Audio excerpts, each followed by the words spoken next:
One thing I'd like to ask you, which will be of interest to a lot of people, because I know that there are a lot of people that have seen my YouTube stuff and hopefully watching this as well, are into metal in a big way. Yeah.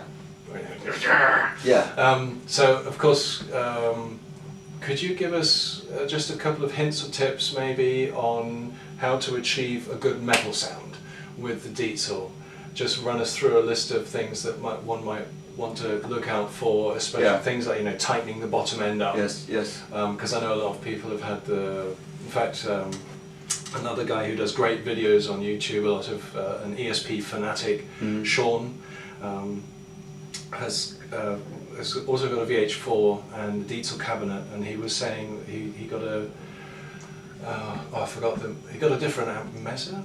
I think it was a Mesa amp, and a cabinet as well, and we're saying he preferred that because it had a tighter bottom end, which made me laugh, because I use Diezel precisely because I can achieve a very tight bottom end for it, with it. So could you just give us maybe a few hints or tips of things that you might want to do or not do? I think there is something that is very hard to figure out. I needed several years to sort this out, especially if you're using the VH4. I think the VH4 is a very difficult amp to play, because you have to find your own spot. Right. The problem is, if you crank up the gain, which most of the metal players do, they just crank it up to to the max. To the max. Yeah. And then they're using active pickups or pickups with a high output. Yeah. Then it's if you do this with another amp, it might sound harsh and ugly. Then you automatically decrease the gain or use a different pickup.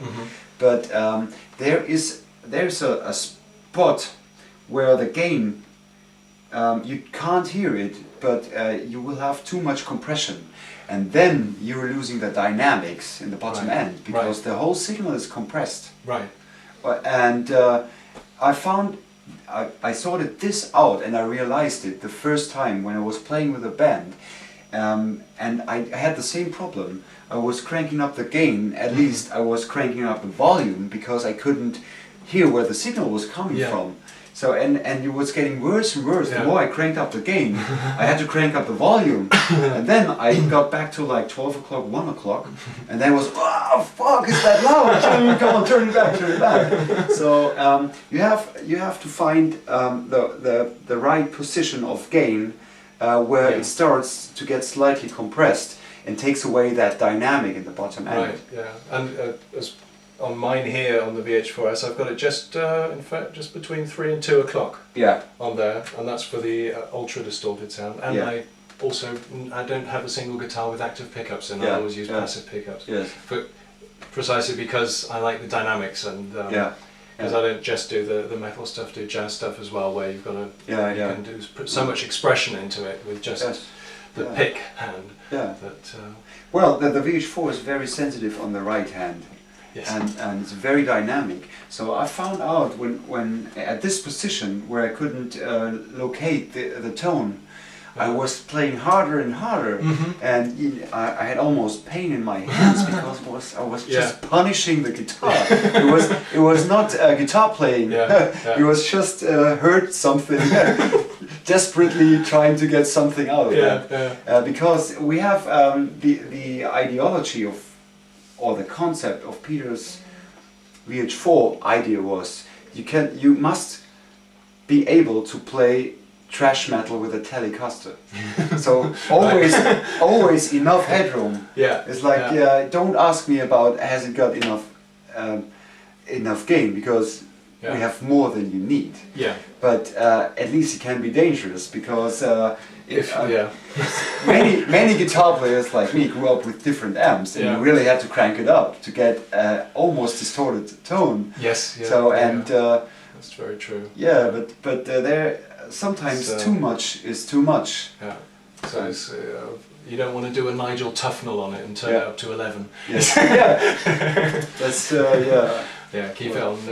Keep it down. So less is more, and try reducing it. Yes, yes. I've also found, as an aside for myself, often in a band situation, especially when you're playing with people who maybe haven't played in bands or with other people a lot, is that they tend to just crank up the volume a lot. Yes. And often just turning your own back a bit, even if you can't hear yourself for a bit, hopefully they'll realise pretty quickly that, you know, right, they're the only thing that everyone can hear and will turn themselves back because they can't connect with the rest of the band. Yeah. Some people are completely blind to it and just keep playing. Yeah. Anyone can hear it themselves, but most of the time just taking yourself back a bit and you'll hear everything else more.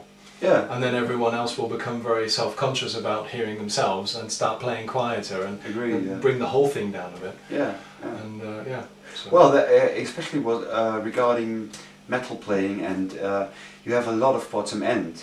If you're using a cabinet like our reloaded cabinet or a traditional cabinet, you will generate standing waves around about 120, 150 hertz center frequency in the middle of the stage. Right. And this is where the singer is starting to get annoyed. And you really don't hear your bottom end because you can hear it 3 or 6 feet away from your amp, but not when you're standing in front. So you even crank up the bottom end, and the bass and the deep, and then you know you're gonna shoot the one in the center of stage. So especially for this, I would recommend a G12K100, a very fast responding speaker with a front-loaded cabinet. Yeah. And you can walk around the cabinet and you can't hear any standing waves. Right. It's completely calm and quiet. So it's focusing the energy in one direction. Yeah. And it's regarding all frequencies, the whole range of frequencies.